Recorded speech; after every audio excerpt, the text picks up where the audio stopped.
आज जो कहानी मैं आपको सुनाने वाला हूं वो बहुत ही खास है। ये कहानी है त्रिया चरित्र की। जो भी मनुष्य इस कहानी को पूरा सुनता है वो कभी भी अपने जीवन में धोखा नहीं खाता है। इस कहानी को सुनकर आप अपने जीवन में कई बदलाव ला सकते हो। बहुत समय पहले की बात है। किसी राज्य में एक राजा रहा करता था। वह राजा बहुत ही धर्मात्मा राजा था। उसकी राज्य की चर्चाएं बहुत दूर दूर तक फैली हुई थीं। उस राजा का पुत्र था जिसकी उम्र कुछ ज्यादा नहीं थी, 12 या 13 वर्ष होगी। वह राजकुमार बड़ा ही सुंदर था। राजा उसकी शादी कर देता है। जब राजा ने उसकी शादी की तो राजकुमार उस वक्त मात्र 14 वर्ष का था। तभी उसकी शादी कर दी गई थी और राजा अब बूढ़ा हो चुका था। एक दिन राजा ने सोचा कि अपने राजकुमार को अब राजा बना देते हैं, क्योंकि उस राजकुमार ने कई शादियां की थीं और पहले के राजाओं में यही नियम था कि राजा जितनी चाहे उतनी शादी कर सकता था। वह राजा अपने पुत्र राजकुमार को राजा बना देता है। उसकी शादी हो चुकी थी और एक नहीं बल्कि राजकुमार की 7 शादी हो चुकी थी। वह राजकुमार जो कि राजा बना था अपनी पढ़ाई लिखाई फिर भी कर रहा था। वह रोज गुरुकुल पढ़ने के लिए जाया करता था और एक दिन की बात है, जब वह राजकुमार पढ़ने के लिए विद्यालय जा रहा था तो रास्ते में उसे एक पनिहारी मिली। वह पनिहारिन भी बहुत सुंदर थी। उस पनिहारिन ने राजकुमार से पूछा कि हे राजा, आप रोज कहां जाते हैं? राजकुमार कहता है कि मैं रोज पढ़ने के लिए विद्या ग्रहण करने के लिए अपने गुरु के पास जाता हूं। तो वो कहती है, ये तो अच्छी बात है, लेकिन ये बताइए आपने त्रिया चरित्र पढ़ा है? राजकुमार कहता है कि नहीं, मैंने यह कभी नहीं पढ़ा है।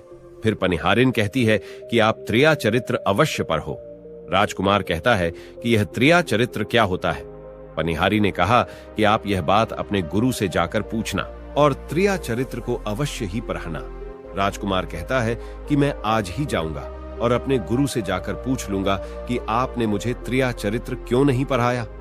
इतनी बात कहने के बाद वह राजकुमार वहां से चल देता है। वो पनिहारिन की बात सुनकर वह राजकुमार गुस्से में था। उसकी आंखें लाल थीं। वो अपने गुरु के पास जाकर प्रणाम करता है। गुरुजी ने पूछा कि बेटा, क्या हुआ? आज तुम क्रोध में दिखाई दे रहे हो और तुम्हारी आंखें लाल क्यों हैं? क्या बात है, मुझे बताओ। राजकुमार ने क्रोध में जवाब दिया कि गुरुदेव, आपने मुझे त्रिया चरित्र क्यों नहीं पढ़ाया? यह बात आपने क्यों छुपाई? त्रिया चरित्र के बारे में मुझे बताया क्यों नहीं? गुरु कहते हैं, बेटा, तुम त्रिया चरित्र नहीं पढ़ पाओगे, क्योंकि त्रिया चरित्र पढ़ना खतरे से खाली नहीं होता है और जब तुम त्रिया चरित्र पढ़ोगे तो उसमें तुम्हारी जान भी जा सकती है। राजकुमार कहता है कि गुरुदेव, आप इसकी चिंता न करें, अपनी रक्षा हम स्वयं कर लेंगे। आप केवल मुझे त्रिया चरित्र पढ़ाइए। गुरुदेव कहते हैं कि ठीक है, अब तुमने हट कर ही ली तो अब हम तुम्हें त्रिया चरित्र पढ़ाते हैं। त्रिया चरित्र पढ़ते पढ़ते राजकुमार को 1 साल हो गए और जब 1 वर्ष हो गया तो गुरु ने कहा कि बेटा, अब तुम्हारी पढ़ाई पूरी हो चुकी है। अब तुम घर जा सकते हो और आराम से अपने राज्य को चला सकते हो। अब तुम्हें यहाँ आने की कोई आवश्यकता नहीं है। राजकुमार कहता है, ठीक है गुरुदेव। राजकुमार जैसे ही जाने को होता है, गुरुदेव उसे रोक लेते हैं और कहते हैं, बेटा, मैं तुम्हें एक ऐसा यंत्र देता हूं, या जब तुम इसे अपने कानों में लगाओगे तो कोई भी तुम्हें पहचान नहीं पाएगा और तुम उसे पहचान लोगे। राजकुमार वह यंत्र अपने हाथों में ले लेता है और गुरु ने कहा, तुम इस यंत्र को ले जाओ और रात के 12 बजे आज ही के रात में अपने महल से निकल करके जंगल की तरफ जाना और पूर्व दिशा की ओर जाना। और जब तुम पूर्व दिशा की ओर जाओ तो ये यंत्र अपने कानों में लगा लेना और वहीं पर खड़ा हो जाना। वो राजकुमार कहता है कि ठीक है, ऐसा ही करूंगा। फिर राजकुमार गुरुकुल से महल की ओर चल देता है और जब रात के 12 बज जाते हैं और उस राजकुमार की 7 पत्नियां सो जाती हैं, तब आधी रात के समय वह राजकुमार अपने हाथों में यंत्र लेकर महल से जंगल की तरफ चल देता है। राजा जंगल में पूर्व दिशा की ओर जाता है और वहां जाकर अपने कानों में यंत्र लगा लेता है और वहीं पर खड़ा हो जाता है। तो उसने क्या देखा कि वही पनिहारिन जो मुझे रास्ते में मिली थी, वही पनिहारिन एक थाली में खाना लेकर जंगल को जा रही है। वहां थोड़ी ही दूरी पर एक संत अपनी कुटिया में रहते थे। वह पनिहारिन संत के पास खाना लेकर जा रही थी। राजा ने देखा कि ये तो वही पनिहारिन है जिसने मुझसे कहा था कि त्रिया चरित्र की पढ़ाई पर हो, लेकिन पनिहारिन उस राजा को नहीं पहचान पाई, क्योंकि राजा के कानों में यंत्र लगा हुआ था। यंत्र लगने की वजह से राजा किसी को भी पहचान सकता था। राजा ने अपने मन में सोचा कि चलो उसके पीछे चलते हैं कि ये आधी रात को भोजन लेकर संत कुटिया की तरफ क्यों जा रही है, इसका क्या कारण है। वह राजा भी उसके पीछे पीछे छुपता हुआ चल दिया। अब वह पनिहारिन उस कुटिया में उस बाबा के वहां पहुंचती है। उस बाबा के पास जादू की पोटली थी और वो बाबा जादूगर था। राजा पीछे पीछे गया और वह छुप करके देख रहा था कि वह पनिहारिन औरत को बाबा क्या करेंगे। बाबा ने पनिहारिन से कहा, अरे पनिहारिन, पहले तो मुझे ये बता कि आज आने में इतनी देर कैसे लग गई। हाथ जोड़कर पनिहारिन कहने लगी कि महात्मा जी, मेरा विवाह हो चुका है और मेरे पति मुझे ले जाने के लिए आए हैं। हमें लेकर कल चले जाएंगे, इसीलिए हमें उन्हें सुलझाने में थोड़ी देर लग गई और यहाँ आने में भी देर हो गई। जब यह बात साधु ने सुनी कि इसका विवाह हो चुका है और इसका पति इसे लेने आया है, तो साधु कहता है कि पनिहारिन, इसका मतलब है कि तुम अपने पति के साथ जाना चाहती हो, तो हमारे पास क्यों आई हो। पनिहारिन कहती है कि मैं आपके बिना नहीं रह सकती हूँ, मैं आपके बिना नहीं जी सकती हूँ। तो साधु कहता है कि हे पनिहारिन, इसके लिए तुम्हें एक काम करना होगा।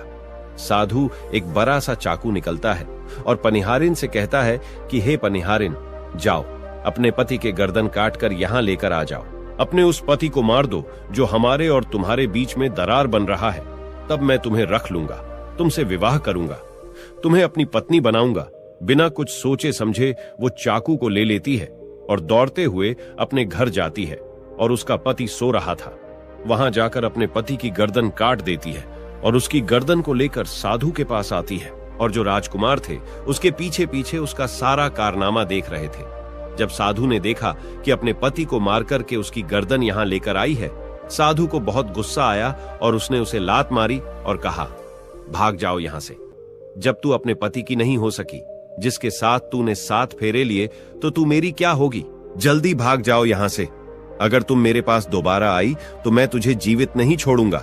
साधु की यह बात सुनकर उस पनिहारिन को ऐसा लगा जैसे उसके पैरों तले जमीन खिसक गई हो। फिर भी अपने पति की कटी हुई गर्दन घर लेकर के आई और उसकी गर्दन जोड़ देती है और वहीं बैठ जाती है। और इधर जैसे ही सवेरा हुआ, अपने पति के पास बैठकर रोने लगती है और चिल्लाने लगती है। कहती है, देखो देखो, किसी ने मेरे पति की हत्या कर दी। लेकिन रात में उस पनिहारिन का सारा कारनामा राजकुमार देख चुका था। इधर सारे गांव वाले पनिहारिन के घर चले जाते हैं और उसके पति की लाश को लेकर गांव के बाहर जाते हैं उसका दाह संस्कार करने के लिए। और वो पनिहारिन भी पीछे से भागती हुई रोती हुई चली जा रही थी और उधर राजकुमार भी जा रहे थे जो कि अपने राज्य के राजा बन चुके थे। पनिहारिन भागती हुई चिल्लाती हुई पहुंची और कहने लगी, मैं सती बनूंगी, क्योंकि अगर जब मेरे पति ही नहीं रहे तो ऐसे जीवन का क्या फायदा। मैं इन्हीं के साथ सती हो जाऊंगी। राजा को उसकी बातें सुनकर हंसी आ जाती है और राजा कहता है, त्रिया चरित्र जाने ना कोई और खसम मेरी के हुए सती। राजकुमार की यह बात और कोई तो नहीं समझ पाया, लेकिन वह पनिहारिन समझ जाती है। कहती है कि राजा साहब, आप हमारे ऊपर यह बात कह रहे हैं, लेकिन चलिए कोई बात नहीं, मैं सती हो जाऊंगी। लेकिन पनिहारिन जाते जाते कहती है, मैं तुम्हें एक बात बताती हूं। राजकुमार कहता है, क्या बताओ। पनिहारिन कहती हैं कि राजा साहब, आप जब चटाई पर बैठें तो उस चटाई को झाड़ कर बैठना। राजा कहता है कि यह पनिहारिन क्या कह रही है, मैं तो राजा हूं, मुझे चटाई पर बैठने की क्या आवश्यकता है। पनिहारिन कहती है कि नहीं, जब भी तुम्हें कोई नौबत आए चटाई पर बैठने की तो तुम चटाई को झाड़ कर बैठना। राजकुमार कहता है कि चलो ठीक है, अगर तुम कह रही हो तो मैं ऐसा ही करूंगा। और कहने के बाद वह अपने पति के साथ सती हो जाती है और राजकुमार उनका अंतिम संस्कार करवाकर अपने घर को आ जाते हैं। इसी तरीके से पूरा दिन व्यतीत हुआ और उधर जब दूसरी रात आई, अपने गुरु के कहने के अनुसार वही यंत्र कान में लगाया और पूर्व दिशा की ओर उसी स्थान पर जाकर खड़ा हो गया जहां पर पिछली रात खड़ा हुआ था। दूसरी रात को राजकुमार ने क्या देखा, उसकी 7 पत्नियां भोजन की थाली अपने अपने हाथों में लेकर उसी साधु की कुटिया की तरफ जा रही हैं। जैसे ही राजा ने अपनी 7 पत्नियों को उस साधु की कुटिया की तरफ जाते हुए देखा, राजकुमार के पैरों तले जमीन खिसक गई। वह अपने मन में सोचने लगा कि ये क्या चक्कर है। तभी उनमें से एक रानी राजकुमार को देख लेती है, लेकिन रानियों ने अपने पति राजकुमार को नहीं पहचान पाई, क्योंकि राजकुमार अपने कानों में यंत्र लगाए हुए थे। वह यंत्र लगाने की वजह से राजा को कोई पहचान नहीं पाता था। उनमें से एक रानी कहती है कि ए लड़के, इतनी रात को यहाँ क्यों खड़ा है? हमारी थाली लेकर के उस कुटिया तक पहुंचा। बिना कुछ सोचे समझे राजकुमार ने वह थाली अपने हाथों में ले ली और अपनी रानियों के साथ कुटिया तक जाने लगा। जब सातों रानियां और राजकुमार उस साधु की कुटिया में पहुंचते हैं और राजकुमार कुछ भी नहीं बोल रहा था, क्योंकि राजकुमार देखना चाहता था कि हमारे प्यार में ऐसी क्या कमी है जो हमारी सातों रानियां इस साधु के पास आती है, और इस साधु के पास ऐसा क्या है जो हमारी सातों रानी अभी यहाँ आ रही है। वह राजकुमार छुप करके सब जानना चाहता था। इधर जब वह सातों रानियां राजकुमार को लेकर साधु के पास पहुंची तो महात्मा राजकुमार को देखकर कहता है कि ये कौन है? तो सातों रानियां कहती हैं कि महात्मा जी, यह बालक हमें रास्ते में मिला, इसने हमारी सहायता की तो हम इसे अपने साथ लेकर आ गए। रानी कहती हैं कि एक काम करते हैं, इसे आज रात यहीं रहने देते हैं, कल सुबह होते ही यह चला जाएगा। वो साधु उनकी बातों को मान लेता है। वह साधु अपने एक शिष्य को बुलाता है और उससे कहता है कि आज रात के लिए इस बालक की रुकने की व्यवस्था कर दो। वह शिष्य राजकुमार को लेकर एक कमरे में जाता है। उस कमरे में एक चटाई बिछी हुई थी। शिष्य कहता है कि देख भाई, आज तुझे चटाई पर सोना पड़ेगा। वह शिष्य राजकुमार को इतना कहकर वहां से चला जाता है। राजकुमार उस कमरे में अकेला पड़ जाता है। अपने मन में सोचता है कि आज तो नौबत आ ही गई चटाई पर सोने की। राजा कहता है, चलिए कोई बात नहीं, आज की रात हम चटाई पर ही गुजार लेंगे। राजकुमार जैसे ही चटाई पर बैठने ही वाला था, उसे पनिहारिन की बात याद आ गई। वो सोचने लगा कि पनिहारी ने मुझसे कहा था कि जब भी तुम्हें चटाई पर बैठने की नौबत आए, तुम चटाई को अवश्य झाड़ लेना। चलो आज पहले झाड़ ही लेते हैं, हो सकता है इसका कोई राज हो। जैसे ही राजा ने चटाई उठाई तो उसने क्या देखा? उसने देखा कि एक बहुत बड़ा भयानक कुआं है। जब उस कुएं को देखा तो राजा के होश उड़ गए। राजा उस कुएं के अंदर झांक कर देखता है। राजा को अंदर बहुत सारे कैदी दिखाई देते हैं, जिन्हें उस्तादों ने अंदर कैद करके रखा था। उन कैदियों में से एक आदमी ने राजकुमार को पहचान लिया। वह आदमी राजकुमार से कहता है कि राजकुमार, आप यहाँ कैसे आ गए? राजकुमार कहता है कि धीरे बोलो, नहीं तो सब पोल पट्टी खुल जाएगी। तब सभी कैदियों ने कहा कि राजा साहब, आप यहाँ से भाग जाए। हम तो यहाँ से निकल नहीं पाए, लेकिन आप यहाँ से भाग जाए, नहीं तो आपका भी यही हाल हो जाएगा जो कि हमारा हुआ है। आप भी यहाँ फंस जाएंगे, आपको भी पकड़कर ये साधु इसी में डाल देगा। आप जितना जल्दी हो सके यहाँ से भाग जाए। राजा जब उस कमरे के अंदर गया था तो अपने कान में से यंत्र निकाल लिया था, और जब राजा वहां से भागा तो अपने कान में यंत्र लगाना भूल ही गया। राजा को भागते हुए उन रानियों ने और साधु ने देख लिया था। रानियों ने जब राजा को भागते हुए देखा तो रानी कहती हैं, यह तो हमारे पति हैं। महात्मा से कहती हैं कि महात्मा जी, अब तो हमारी सारी पोल पट्टी खुल जाएगी। यह तो हमारे पति है और वह भागे जा रहे हैं। उन्होंने हमें यहाँ देख लिया है, अब हमारा क्या होगा? वह साधु कहता है कि तुम यहाँ क्या देख रही हो, जल्दी जाओ और अपने पति को पकड़ कर लाना। तो रानियां राजकुमार को पकड़ने के लिए दौड़ी दौड़ी जाती है, लेकिन वह राजकुमार जो राजा था इतना तेज था कि वह अपने महल जा पहुंचा, और घबराई रानियों के तो होश उड़ गए। फिर वापस उसी बाबा के पास आती है और बाबा से कहती है कि महाराज, अब तो हमारे पति हमें जीवित नहीं छोड़ेंगे। हम जैसे ही घर जाएंगे वो हमारी जान ले लेंगे। हे महात्मा, आप हमें बचा लीजिए, इसका कोई उपाय कीजिए। तब जाकर वह साधु रानियों को एक जादुई कील देता है और कहता है कि जब तुम जाओ तो अपने पति को बहला फुसलाकर उसके माथे में यह जादुई कील घुसा देना। तुम्हारे पति को ढेर बना देगा और तुम साथ मिलकर उसे मार देना। बस कहानी खत्म हो जाएगी और तुम सातों रानियों बच जाओगी। सब रानियां तैयार हो जाती हैं। वो सातों रानियां साधु की बात मान लेती हैं और जादुई कील लेकर महल आती है। वह सातों रानियां आपस में विचार करती हैं कि राजा सबसे ज्यादा प्रेम सबसे छोटी वाली रानी को करते हैं, तो वह 6 रानियां मिलकर जादू वाला कील छोटी रानी को दे देती है और कहती है, ये लो, तुम्हारा काम है, तुम किसी भी तरह राजकुमार के सर में ये कील गाड़ देना। तो छोटी वाली रानी कहती है, ठीक है, और छोटी वाली रानी वह कील ले लेती है।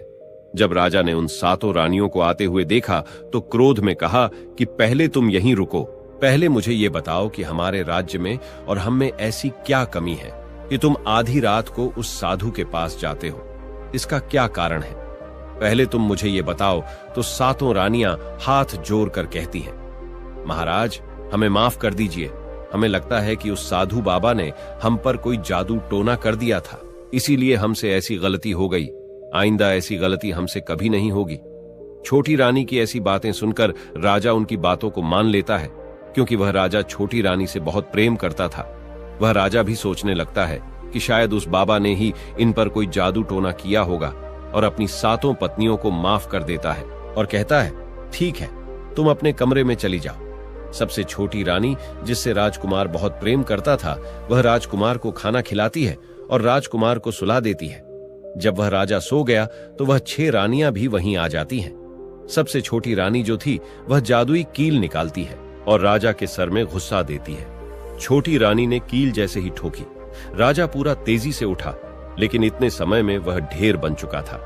अब उस राजा में इतनी शक्ति नहीं थी कि उन रानियों से मुकाबला कर सके। वह 7 रानियां उस राजा को पकड़ने लगी। राजा फिर भी हिम्मत नहीं हारा और अपने महल की खिड़की से कूदकर राजा भागते भागते अपने गुरु के पास पहुंच गया और कहने लगा कि गुरुजी, मुझे माफ कीजिए, मेरी जान बचाइए, नहीं तो मैं मारा जाऊंगा। गुरु कहते हैं कि बेटा, मैंने तुमसे कहा था कि तुम त्रिया चरित्र मत सीखो, इसमें जान भी जा सकती है। देखा इसका नतीजा। राजकुमार कहता है, गुरुदेव मुझे माफ कर दो और जल्दी मेरी जान बचाओ, नहीं तो मैं मारा जाऊंगा। मेरी पत्नी ने मेरे सर में जादुई कील ठोकी है, जिसकी वजह से मैं ढेर बन चुका हूं। गुरु ने जब ध्यान से देखा तो कहा कि ये वही कील है जो साधु ने दिया है। मैं तुम्हें अब नहीं बचा सकता। राजकुमार कहता है, नहीं गुरुदेव, ऐसा मत कहिए, मैं आपका शिष्य हूं, आपका कर्तव्य है मेरी जान बचाना।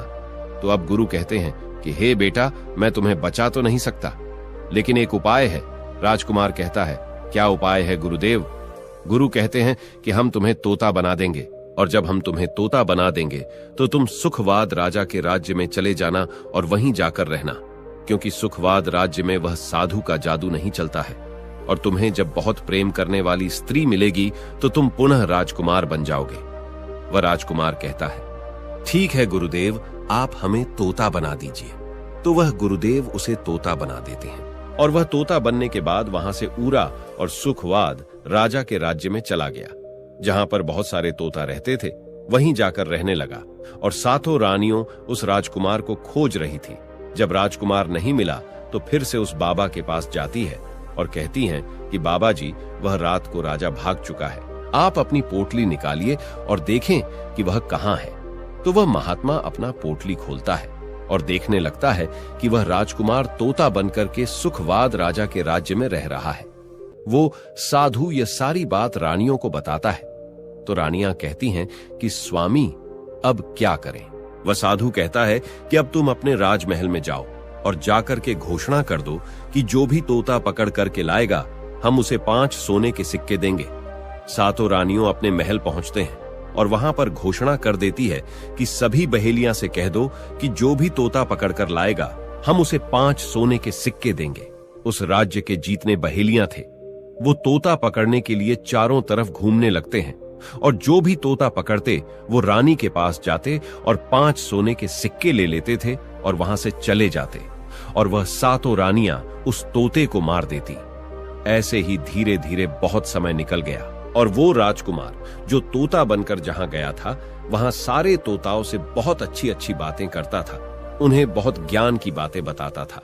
तो सारे तोता को लगा कि यह तोता तो बहुत समझदार है, ये तोता तो बहुत अच्छी अच्छी बातें करता है, इसे हम अपना राजा बना लेते हैं। और सभी तोता मिलकर उसे राजा बना लेते हैं। राजकुमार सभी तोतों का राजा बन जाता है और वही छुप कर रहने लगता है।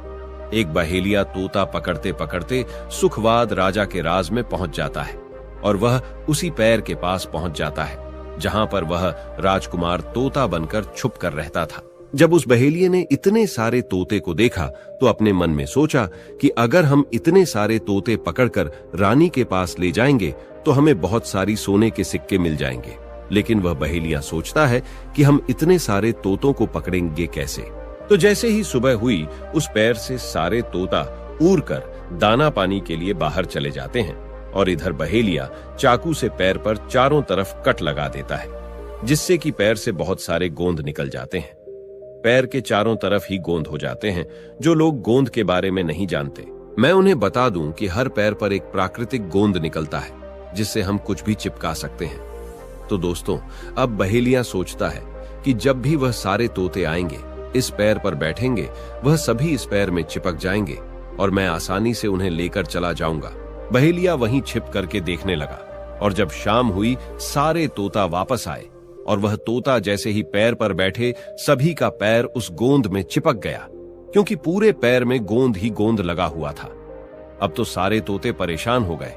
उनमें राजकुमार, जो अभी तोता बना हुआ था, वह भी चिपक गया था। सारे तोते राजकुमार से कहते हैं, क्योंकि सारे तोते राजकुमार को अपना गुरु मानते थे, कि आप कुछ भी सोचो, हम सबको बाहर निकालो, नहीं तो सुबह तक बहेलिया आएगा और हमें पकड़ कर लेकर चला जाएगा। वह राजकुमार कहता है कि तुम बिल्कुल चिंता ना करो, जब सुबह वह बहेलिया आएगा तो तुम सभी ऐसा करना कि उस बहेलिया को लगे कि सारे तोते मर चुके हैं, और जब सभी तोते को पैर से छुड़ाकर नीचे फेंक दें तो सभी उड़कर भाग जाना। सभी तोता कहते हैं, ठीक है गुरुदेव। सुबह हुई। जैसे ही बहेलिया पैर के पास पहुंचा, सभी तोता ऐसे लटके हुए थे जैसे कि वह सभी मरे हुए हैं। जब बहेलिया तोतों को देखा तो सोचा कि अरे, ये क्या हो गया? ये तो सभी मर गए। अब हमें सोने के सिक्के कैसे मिलेंगे? फिर बहेलिया ने सोचा कि चलो अब इन्हें छुरा देते हैं। बहेलिया पैर पर चढ़ा और उनको छुरा कर नीचे फेंकने लगा। बहेलिया ने सभी तोते को छुरा कर नीचे फेंक दिया, लेकिन जो राजकुमार था, जो तोता बना हुआ था, वह वहीं पर रह गया और नीचे जितने भी तोते थे वो सभी उड़कर भाग गए। बहेलिया ने सोचा, अरे ये क्या हुआ? इस पर सिर्फ एक ही तोता है जो कि मरा लटका हुआ है, और जितने तोते को मैंने छुरा कर नीचे फेंके वह सभी उड़कर भाग गए। बहेलिया ने सोचा, इसका मतलब ये सारे तोता ने मिलकर मेरे साथ धोखा किया है। अब वह राजकुमार जो था, जो तोता बना हुआ था, वही सिर्फ पैर पर लटका हुआ था। वो बहेलिया कहता है कि यह सब तुम्हारी चाल है। चलो अब मैं तुम्हें लेकर जाऊंगा और रानी के हाथ बेच दूंगा और मुझे 5 सोने के सिक्के मिल जाएंगे। और इधर वो बहेलिया उस तोता को बेचने के लिए रानी के पास जाने लगता है। रास्ते में वह तोता कहता है, जो कि राजकुमार था, वह बहेलिया से कहता है कि तुम मुझे कहां ले जा रहे हो? तो वह बहेलिया कहता है, मैं तुम्हें बेचने के लिए रानी के पास ले जा रहा हूं। अगर मैं तुम्हें वहां बेच दूंगा तो मुझे 5 सोने के सिक्के मिलेंगे। वह राजकुमार कहता है कि मैं अगर तुम्हें 50,000 सोने के सिक्के दिलाऊं तो क्या तुम मुझे नहीं बेचोगे? बहेलिया कहता है, तुम मुझे 50,000 सोने के सिक्के कैसे दिलाएगा? तोता कहता है कि राजा सुखवाद के यहाँ एक बहुत बड़ा मेला लगता है, तुम मुझे वहीं बेचो, मूल में स्वयं बताऊंगा। बहेलिया उस तोते की बात मान लेता है और रानी के पास बेचने की जगह राजा के राज्य के मेले में तोता को बेचने चला जाता है। और राजा के राज्य में यह नियम था, अगर किसी व्यक्ति का सामान शाम तक नहीं बिके तो वह राजा स्वयं आकर उसे खरीद लेता था। बहेलिया उस तोते को लेकर बाजार में पहुंचा हुआ था। जब कोई व्यक्ति उस तोते को खरीदने आता तो वह पूछता कि यह कितने का है? तो वह बहेलिया कहता है कि तोता अपना दाम स्वयं बताएगा। तो वह तोता अपना दाम इतना बता देता कि कोई भी व्यक्ति उसे खरीद ही नहीं पाता। ऐसे ही करते करते शाम हो गई और अब सभी अपने अपने दुकान लेकर चले गए। सभी का दुकान उजड़ गया था, बस एक बहेलिया और एक तोता ही रह गए थे। इधर राजा ने अपने सिपाहियों को आदेश दिया कि जाओ देख कर आओ, किसी का सामान तो नहीं रह गया है। जब राजा के सिपाही आए तो उन्होंने देखा कि एक बहेलिया तोता को लेकर बैठा हुआ है। सिपाही बहेलिया से कहते हैं कि हे बहेलिया, तुम्हारा तोता क्यों नहीं बिका? तुम इसे कितने में बेच रहे हो? तो तोता कहता है कि जो इन्हें 50,000 सोने के सिक्के देगा वही मुझे खरीद पाएगा। उस तोते की बात सुनकर वह सिपाही आश्चर्य में पड़ जाते हैं और सोचते हैं, अरे ये तोता तो अपना अमूल्य स्वयं बताता है। तब सिपाही राजा के पास जाते हैं और राजा को सारी बात बताते हैं और कहते हैं, एक बहेलिया एक तोता लेकर बैठा हुआ है, लेकिन वह तोता अपना अमूल्य स्वयं ही बताता है। वह इतना महंगा बताता है, शायद इसीलिए उसे कोई खरीद नहीं सका। राजा सिपाहियों से पूछता है कि वह अपना मूल कितना बता रहा है। तो सिपाही कहते हैं, अपना मूल्य 50,000 सोने के सिक्के बता रहा है। चलिए हम खरीदेंगे, अगर नहीं खरीदेंगे तो आपके राज्य की बदनामी होगी कि राजा के बाजार में एक तोता नहीं बिका। और इसलिए राजा अपने मंत्रियों के साथ अपने रथ पर सवार होकर बाजार में पहुंचता है। कहता है, इसका क्या मूल्य है? बहेलिया हाथ जोड़कर कहता है कि राजा साहब, अपना मूल्य तोता स्वयं बताएगा। वह राजा फिर तोते से पूछा तो तोता कहता है कि राजा साहब, जो इन्हें 50,000 सोने के सिक्के देगा वही मुझे खरीद पाएगा। अपने सिपाहियों से 50,000 सोने के सिक्के मंगवाता है और बहेलिया को पकड़ा देता है और तोता को लेकर अपने महल चला जाता है। वह तोता बहुत ही बुद्धिमान था, क्योंकि वह राजा था।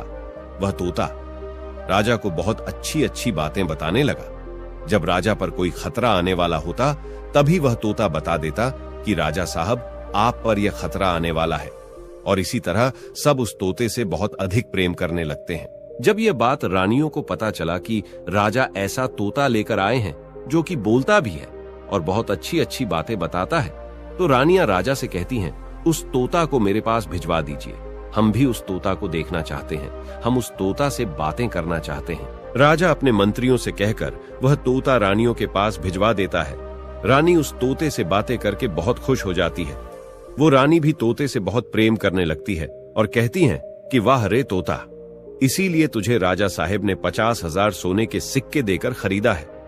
राजा की एक पुत्री थी जो कि बड़ी सुंदर थी।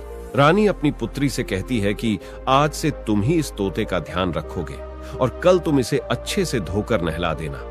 वो राजकुमारी भी उस तोते से बहुत प्रेम करती है। जैसे ही सुबह हुआ, राजकुमारी उस तोते को लेकर नहलाने जाती है। राजकुमारी उसे नहला रही थी तो उसने देखा कि तोता के सिर पर कील सा कुछ लगा हुआ है। राजकुमारी उसको निकाल देती है। राजकुमारी जैसी ही कील को निकालती है, वह तोता पहले वाला एक सुंदर सा राजकुमार बन जाता है। उसे देखकर राजकुमारी घबरा जाती है।